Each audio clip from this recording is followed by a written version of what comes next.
Hi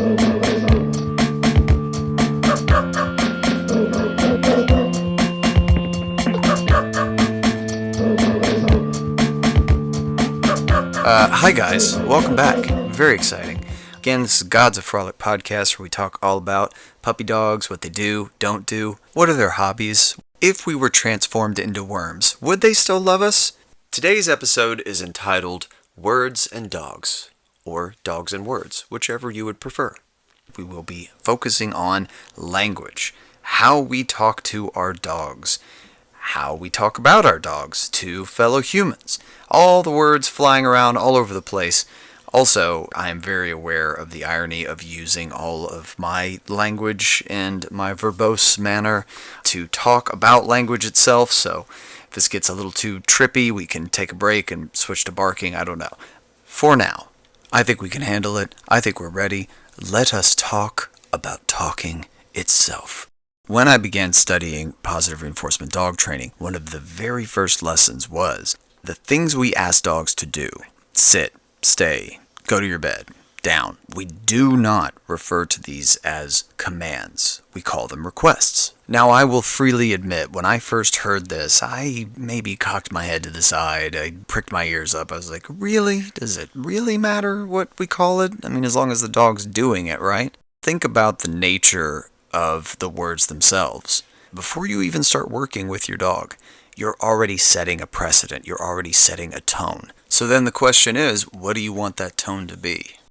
Giving your dog a command makes it sound like you're in a battlefield together, and while I'm sure they would be adorable in camouflage, it's not really conducive to the experience I'm going for. Especially in a puppy class, I'm aiming to have both my humans and my canines experience the joy of learning and the bonding that happens therein. Now, comparatively, a request puts us into the mind frame of teamwork. It's once again you and your dog working together to achieve whatever your goal is. And yes, at the same time, it does sound a little bit like your dog is receiving an official invitation from Downton Abbey. Greetings and salutations. You are hereby cordially invited by Her Ladyship the Duchess Vendemere Candelabra Puffybutt to attend high tea, which shall be drunk from low toilets. There shall also be a waltz in the ballroom. There are no balls in the ballroom, for most of us have been neutered. However, we shall proceed to have a merry waltz and do much sniffing of rear ends. Oh, do attend, won't you? We'd be ever so ecstatic to see you. So filled with joy, I fear our tails shall wag themselves clean off. Please confirm your attendance by urinating upon this envelope and returning it. Your RSVPP, if you will. Splendidly yours, Her Ladyship the Duchess Vendemere Candelabra Puffybutt. Ta-ta! Yes, there it is. Request as invitation. I don't know about you guys.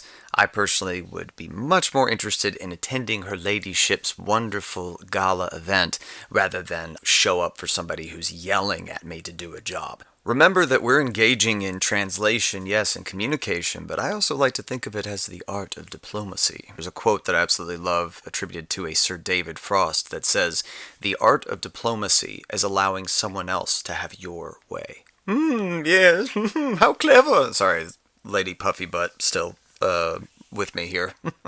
Another thing that I truly love about this concept is it takes us out of tunnel vision. If I'm giving a command, that's what it sounds like to me every time. But if I'm giving that command, then I fall into the trap of tunnel vision. I'm so focused on getting my dog to do the down. You've got to do the down. We're at the park. We're in the class. Everybody's looking. I don't want to have the dog that can't do it. You better do it down right now. And everything tightens. Everything closes. All you can see is your dog not obeying your command. Whereas with a request, it's essentially a polite question. And what are questions? They're open-ended. Hey, buddy, can you do the down?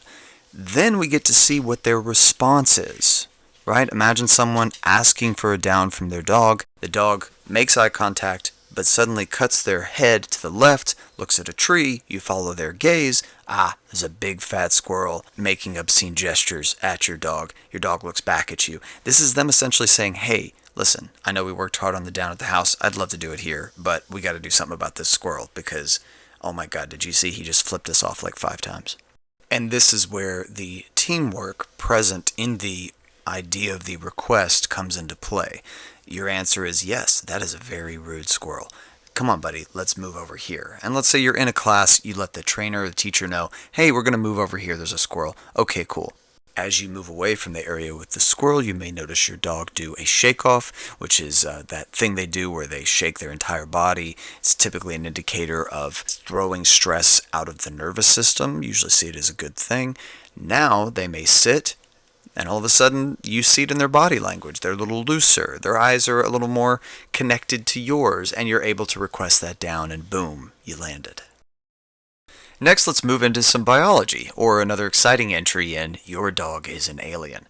So according to the American Kennel Club, the average adult human hears up to 20,000 hertz. However, dogs can hear as high as 47,000 to 65,000 hertz. Within that range is an entire world that your dog is experiencing that you know nothing about. In the last episode, I mentioned taking your dog to a cafe. Perhaps the espresso machine is very frightening with the noises it makes, not only because it's loud to us, but you can imagine if it's loud to us, what noises is it making that we don't even perceive. So what this tells us is dogs register higher frequency better than they do low. And we can break this down into 2 approaches. One, if we know that they register that higher pitch, then that's the direction we want to go. In episode 1, I talked about that high frequency interrupter, which is a fancy term just for any kind of high-pitched noise that gets their attention, a whistle, a kissy noise, whatever it is. Well, we want to apply that same idea to these verbal cues, to these verbal requests. Instead of a sit, it's going to be sit. Instead of a down, it's going to be down. Turning it into something where you're working not only with their biology, but also deciding for yourself what you want your relationship to be. Also, keep in mind that you're essentially teaching your dog a foreign language. That's why I start all of my sessions, all of my classes, with drawing my humans' attention toward their dog's first form of communication, which is body language. My next episode is going to focus on this entirely. We need to start by being silent and watching our dogs first and foremost. What are they already telling us with their bodies that we can use to inform how we move forward? When we switch to, especially the verbal cues, understand that it is foreign to them. And along those lines, repetition is the surest way to destroy the cue that you're trying to attach to something. Now that sounds very dramatic. You're destroying it. You're blowing it up. Think about it like this. If somebody is talking to you in a foreign language and you don't know what they're saying, well, if they increase their volume and get more in your face and continue to repeat the words over and over and over again, it's not going to help you learn. More than likely, it's actually going to make you shut down. Say I've got Lola, the beautiful chocolate lab, in my class, and she's happy to be there, and there's her mother, and we're starting with watch me, and she gets right into Lola's face and says, Lola, watch me, watch me, watch me, Lola, watch me. Again, that increase of the severity of the tone, I get a little uncomfortable hearing it myself. Now, what's going to happen with Lola at this moment? She's actually going to unplug.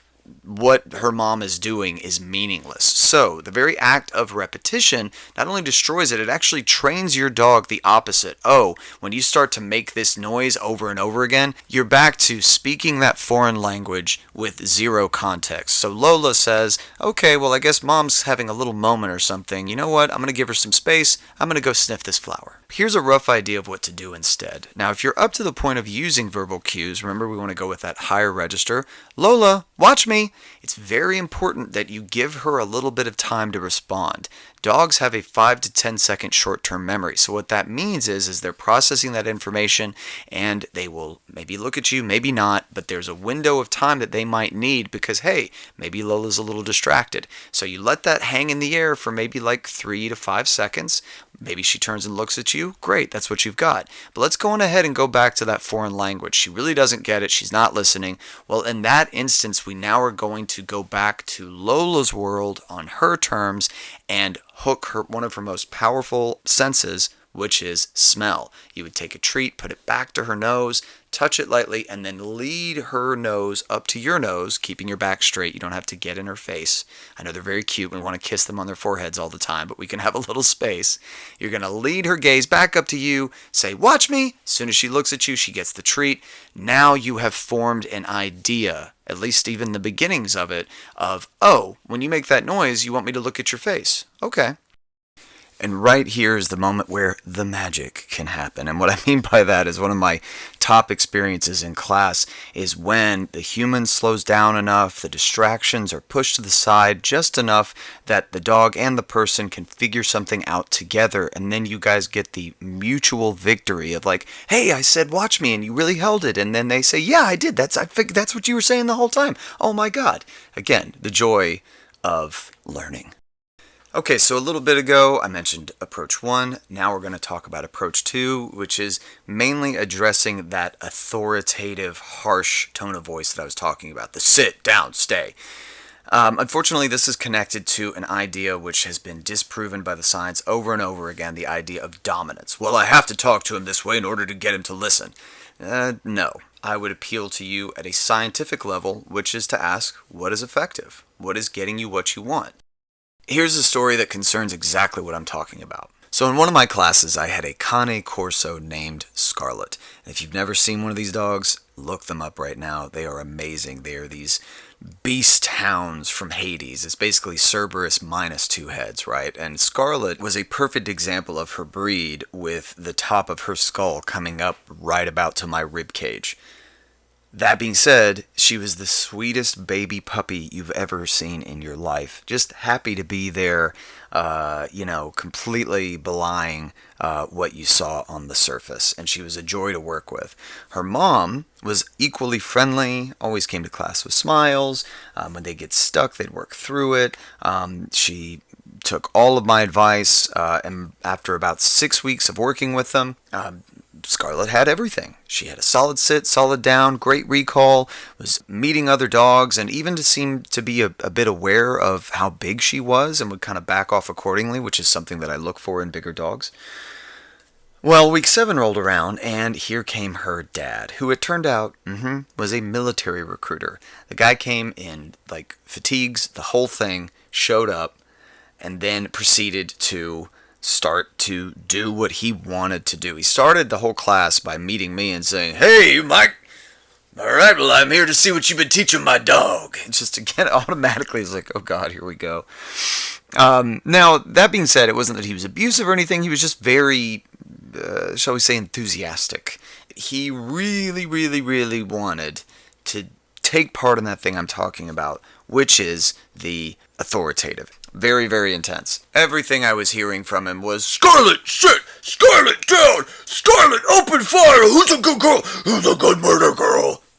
As I'm circling around, working with different dogs, doing different examples, moving the class forward, Scarlet continues to stress yawn. She continues to disengage. She will not sit. She will not come. She will not do anything.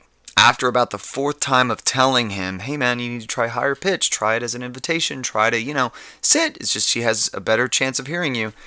Finally, I could tell he was frustrated. He turns his back on Scarlet, turns around, walks up to me, plants his hands on his hips and says, "What? So what do you want me to do? You just want me to say to my dog, Scarlet, sit!" Scarlet then proceeded to walk up next to him, plop her butt on the ground in the most beautiful sit into a heel position I've ever seen, and then just beamed up at her father. Well, from that point into the end of class, all I could hear, and I had to stifle my laughs, was him going, "Scarlet, sit! Good girl! Scarlet, down!" And he was very frustrated that I had taken his murder dog away from him. So, huge Gods of Frolic pupcast love to Scarlet. She would 100% be invited to Lady Puffy Butt's high tea. And you know what? Her dad would be invited too. Her family as well. Although I don't know how much the dad would be into a tea party. You never know. However, this is a moment where I will 100% sing the praises of my humans as well as my dogs. The guy did acquiesce. He did go with it. He left that class, maybe grumbling a little bit, but seeing that using that higher tone of voice, not repeating the words endlessly over and over again, was actually effective. And that is truly not easy for some people to accept. I keep mentioning the science here, but it also goes back to that empathy that I started with in episode 1. Hopefully during the story about Scarlet, you could see her little face, right? And that's what I that's what I encourage. Really look at what your dog is experiencing and those moments where they're basically little kids and they have no one else in this world to trust but their humans. So when it comes to how I'm going to teach them things, how I'm going to interact with them, even when I'm dealing with a really challenging case or they're really messing with me, I have to come back to who do I want to be? A kindergarten teacher or a drill instructor? Alright guys, as we approach the tail of our episode, there's one last thing I want to touch on, which is using harsh correctives and the word no. And my very simple answer to that is, I don't use them. In episode 1, I mentioned using a high-frequency interrupter. Remember, that's any kind of high-pitched noise that's going to get your dog's attention. It can be a whistle. It can be a kissy noise. It can even be some claps. So remember, the idea here is we're trying to first and foremost get our dog's attention, instead of trying to use a harsh corrective to stop an unwanted behavior. And the harsh correctives I'm talking about here are, of course, as already mentioned, no. It might also be a forceful version of down or off. The really, really bad ones that I just honestly despise are a can full of pennies, jerking the leash, shock collar, which is sometimes called an e-collar, which is kind of darkly hilarious to me because it sounds like your dog gets emails on them, and even at the lower vibrational setting, it's still a shock collar. It's any of these ways that you are employing fear, or what's known in the science as positive punishment, to interrupt something that you don't want your dog to do. All of this comes around to just taking a step back and saying, wait, what is it we're doing here? We're trying to interrupt an unwanted behavior. Okay, is that the most effective way to go about it? Or rather, do we want to show our dog what we want them to do instead? The reality is it's much easier for organisms to comprehend doing something as opposed to not doing something. To take this back to a human level so we can build up some empathy, imagine that I really want you to wipe your feet before you come into the house. What is the best way for me to achieve that? For me to indicate where the mat is? To say, hey, would you mind wiping your feet, maybe even pointing where I want you to do it? Or do I wait for you to come into the house, tracking in mud, and start yelling at you and pointing at your shoes and just saying, no, no, no, bad shoes? Which one is going to actually get me what I want? Bad shoes, because the shoes are obviously to blame in this situation. Even this little aside shows how confusing everything can get. Okay, so we did something there with our human perspective. Now let's jump over to our dogs again, and oh my, what a perfect transition.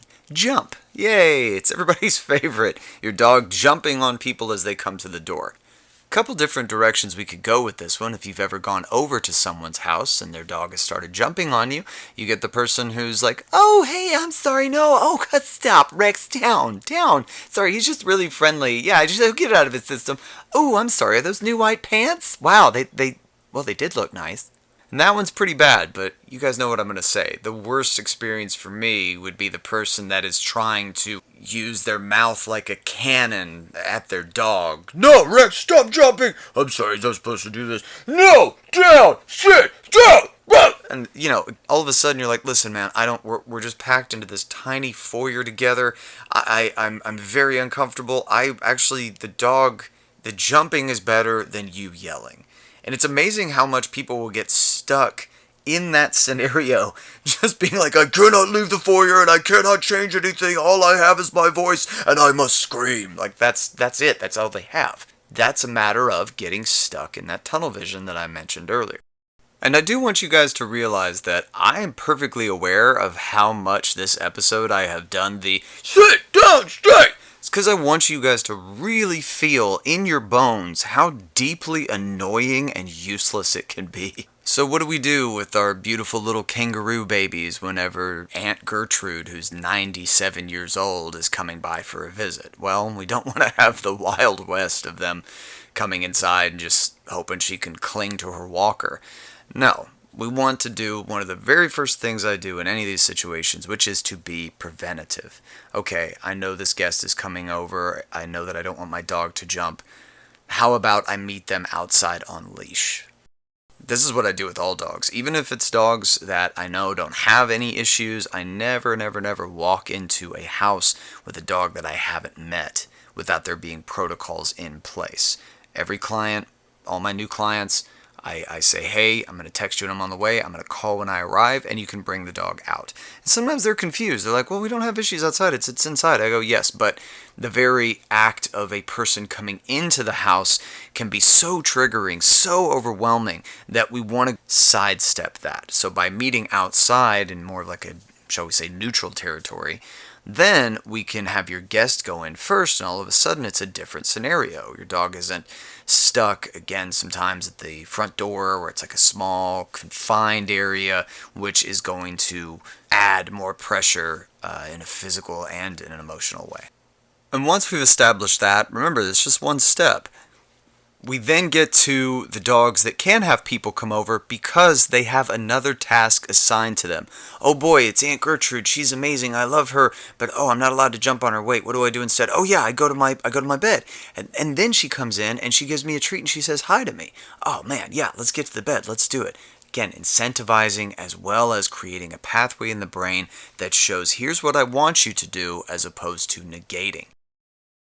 I've found there are two specific categories of no that I encounter with my clients. The first is the one I've already been describing, the use of no as an active correction, as a training tool. The other one is more of a, shall we say, animalistic or human experience, usually manifests in the form of, oh, are those my new shoes? No, don't eat the, no! Are you in the trash? Don't eat the trash, no! Oh God, don't pee on grandma, no, no!